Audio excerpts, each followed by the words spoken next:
How to cancel MGM Plus subscription. Hello everyone, this is Lisa from Create, Login and Delete.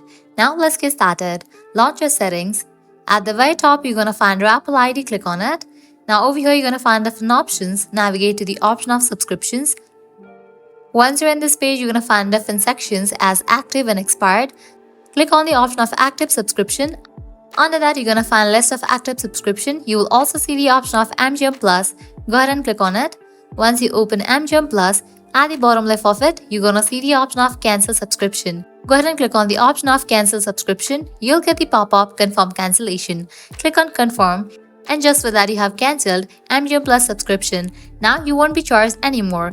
And the great thing is you can carry on using the app until the subscription date was originally due.